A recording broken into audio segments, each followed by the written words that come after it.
In a quiet mountain village stood a small house with a wooden porch. It looked ordinary, except for one thing: a row of shoes lined up neatly by the door. Old boots, tiny sneakers, clean slippers, heavy work shoes. They changed every few days. Some disappeared, some appeared, without a word.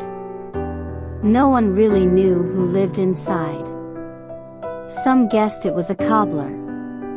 Others thought a big family lived there. But the truth was simpler.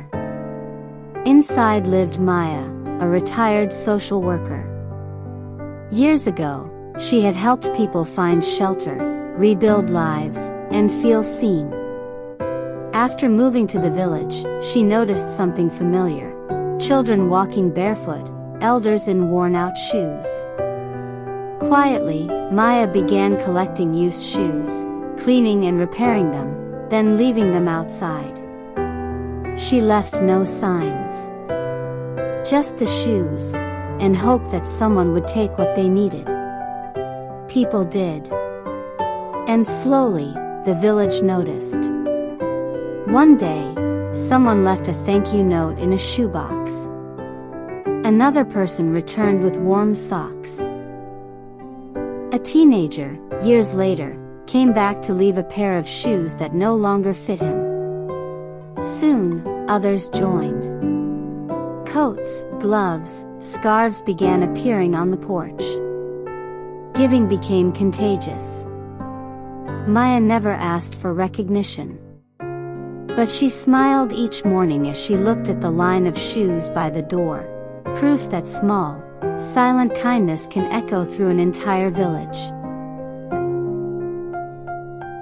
In a crowded city filled with noise and flashing lights, one apartment stood out, though not for its size or beauty. It was small, on the third floor of an old building, but every evening, like clockwork, its window glowed with a warm yellow light. To most people, it was just another window. But to Mia, a university student living across the street, it meant something more. Every night, after long hours of study and stress, Mia would sit by her window with a cup of tea and look across at the yellow glow. It never failed to appear, soft, steady, calming. It gave her a strange sense of comfort, like someone out there was keeping the night steady for her. She began to imagine the person behind it. Maybe an artist working late. Or an elderly person who read novels by lamplight. She never saw a face, just the glow. But it reminded her to breathe, to keep going, and that somewhere in the world, quiet peace still existed. One night, during a heavy storm, the yellow light didn't turn on. Mia stared at the dark window, feeling unexpectedly worried. The next night, it returned. She smiled. Inspired by the unknown lightkeeper, Mia started leaving her own lamp on, placing a small potted plant beside the window. Weeks later, she noticed another plant appear on the opposite windowsill. No names. No messages. Just silent kindness through glass and distance. In a world full of noise, the yellow window taught Mia that sometimes the quietest things shine the brightest. In the corner of an attic, covered in dust and forgotten time, lay an old paintbrush. Its wooden handle was chipped, its bristles stiff with age. Once, it had created vivid landscapes and joyful portraits. But for years, it hadn't touched a canvas. Below the attic, lived Leo, a man who had once dreamed of being a painter. In his youth, art had been his escape, his language. But life got louder, responsibilities, deadlines, expectations. The easel was packed away. The dream, placed on pause. One rainy afternoon, searching for an old photo album, Leo climbed into the attic. He hadn't been up there in years. Among boxes of books and memories, he found the paintbrush. He held it gently, brushing away the dust. Something stirred in him, not regret, but recognition. He brought it downstairs, quietly, almost shyly, as if reuniting with an old friend. That night, Leo pulled out a blank canvas. The first stroke was shaky. The second, more certain. Hours passed without notice. His hands remembered what his mind had forgotten, the rhythm of creation, the joy of making something purely for himself. Each evening after work, Leo painted, nothing perfect, nothing grand, just colors and feeling. Over time, he filled his walls with scenes of quiet lakes, winding roads, and skies full of motion. He never posted them online. He didn't need to. The return to painting wasn't about being seen. It was about seeing himself again. And on a small shelf in his studio, he placed the old brush in a glass jar, not for use, but as a reminder, it's never too late to return to what once made you feel alive. Every morning at 5:30 a.m., before the city woke up, a man ran through the empty streets. He wasn't fast. His steps were steady, even slow. But he ran, rain or shine, winter or summer. At first, no one noticed. The sidewalks were quiet, and the sky still dark. But over time, people began to recognize him. The baker, opening early, would see the runner pass by. A nurse coming off night shift would catch a glimpse. The security guard at the office tower nodded each morning. He wore the same old shoes, the same faded hoodie. He never carried a phone, never wore headphones. Just him, the road, and the rhythm of his breath.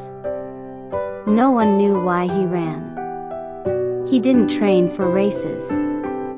He never posted selfies or stats. Some thought he ran for health. Others guessed it was routine. The truth was simpler. Years ago, after losing his job and going through a divorce, he found himself stuck, in sadness, in silence, in stillness. One day, with nothing left to lose, he walked outside and ran 1 block. The next day, he ran 2. Running didn't solve everything, but it gave his mornings purpose. One small thing he could control. One promise kept to himself. Years passed. He built a new life. Found peace. But he never stopped running. Not because he needed to escape, but because he had learned to move forward, one quiet morning at a time. And as the city slowly stirred awake, the morning runner kept going, each step a reminder that consistency, even in silence, is a kind of strength. In a quiet park, hidden between tall trees and winding paths, there was an old wooden bench. It faced a small lake that reflected the changing sky, blue in spring, golden in autumn, gray in winter. People walked past it every day, joggers, couples, children with balloons. But no one ever sat on the bench for long. It had become more symbol than seat. Years ago, an elderly man used to sit there every morning. Always the same time, always the same place. He brought a notebook, sometimes a book, and simply sat, watching ducks glide across the water or leaves fall gently onto the path. He never spoke much, just nodded at strangers with a soft smile. But his presence became part of the park's rhythm. A quiet reassurance that some things stayed the same. Then, one day, he stopped coming. For weeks, the bench remained empty. People noticed. Someone left a flower. A child placed a drawing. The park seemed a little less whole. But over time, something unexpected happened. Others began to sit. A teenager sat one morning, sketching the lake. A young mother stopped to rest while her baby slept. An office worker came during lunch, needing silence. Slowly, the bench welcomed new stories. No one replaced the man. But they carried forward what he left behind, a quiet space to slow down, reflect, and simply be. Now, the bench is never truly empty. Not because it's always occupied, but because the memory of presence lingers. A reminder that even the smallest routines can leave lasting echoes. At the center of a dusty train station stood a large, old clock mounted high on the wall.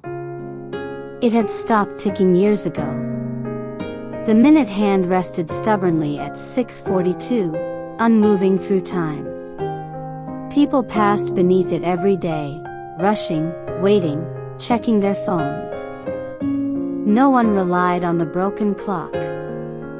Most barely noticed it. It was just part of the background, forgotten and ignored. Except for one man. Every morning, Samuel, the janitor, swept the station floors.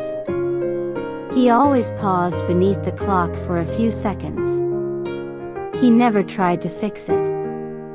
He never complained. He just looked at it, then kept moving. Years earlier, 6:42 had been the time his life had changed. His daughter was born at exactly that moment, while he waited for a delayed train, watching that very clock tick down to the minute. By the time he reached the hospital, she was already in his arms. A year later, that same clock stopped working. To others, it was broken. To Samuel, it was a marker of joy. A frozen memory of the best day of his life. So he asked the station manager not to repair it. He quietly cleaned around it each week, keeping the glass clear, the frame polished. One day, someone finally noticed. A traveler took a photo of the clock and posted it with the caption, "Even time knows when to pause for something beautiful." The image spread. People began looking up again. Not for the time, but for the story. They saw more than metal and hands. They saw meaning. And so, the broken clock remained, unmoving, imperfect, and quietly powerful. A reminder that not all progress is forward, and some moments deserve to be frozen forever. Every morning, before the sun rose, Elena placed a pair of running shoes neatly by the front door. They were clean, barely used, yet they waited, like a promise whispered the night before. She had bought them 2 years earlier, during a burst of motivation. She planned to run every morning, start fresh, change her life. But life had other ideas, long hours at work, taking care of her parents, fear of failing again. And so the shoes stayed where they were, untouched, silent witnesses of intentions unfulfilled. Each time she passed them, guilt followed. Each time she thought, tomorrow. But one evening, something shifted. It wasn't dramatic. Just a quiet moment. The sky outside turned golden, and she stood at the door longer than usual. She bent down, untied the laces, and slipped the shoes on. She didn't plan a route. She didn't check the time. She just stepped outside and walked. The first block was awkward. Her legs stiff, her breath short. But with each step, she loosened. Not just her muscles, but something inside. She wasn't running to become someone else. She was moving to return to herself. By the time she returned, the shoes were no longer clean. They carried dust, effort, and pride. From then on, the shoes never stayed still for long. Some days, she ran. Others, she walked slowly. But they were no longer just shoes. They were symbols of momentum, however small. Elena didn't become a different person overnight. But each step reminded her, change doesn't start with confidence. It starts with motion. And by the door, her shoes waited, not as a burden, but as a quiet invitation to begin again.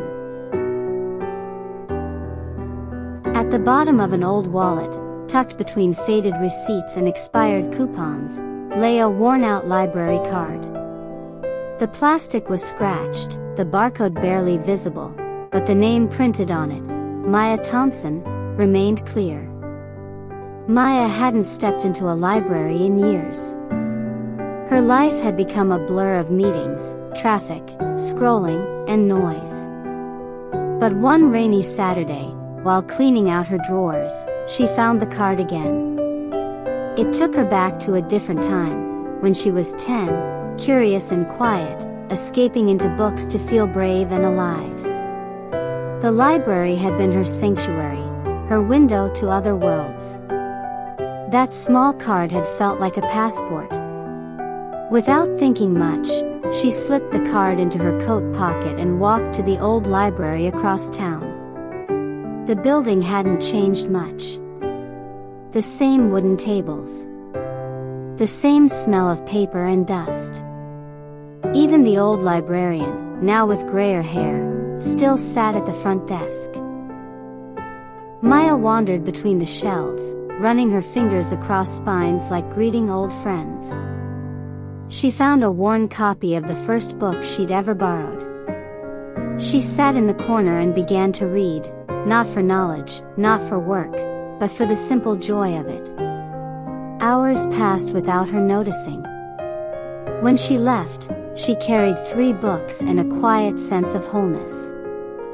It wasn't about the stories in the pages, but the part of herself she had recovered by returning.